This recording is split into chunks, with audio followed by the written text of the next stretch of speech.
volmaak. Alles was goed gemaak, het jy gesê. Maar toe het alles skeefskuins gaan lê. Was dit volwaardig volmaak gevorm? Of dalk net briljant besonder kreatief uit jou hand gedui? En toe op 'n piesangskil gegly en geëindig in 'n flop voor iemand dit kon stop. Wie het ooit gesê volmaak? Het iemand se gedagtes dalk op loop geraak?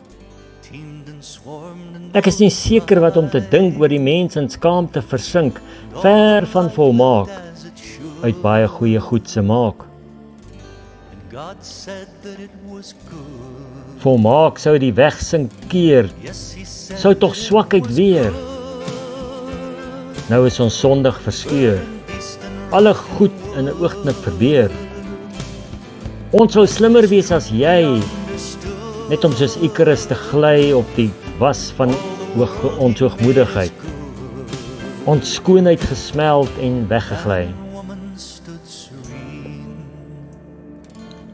Toe gee jy jou volmaakte seun, om volkome onvolmaak onder sonde se steun ons voor jou weer goed te maak.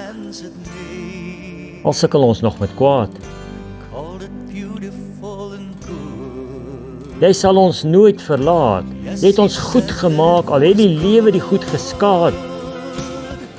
En Jesus is ons nuut, met sleg wat soos 'n ster verskiet en oor 'n stal in Bethlehem hang onder hemelse engelsang.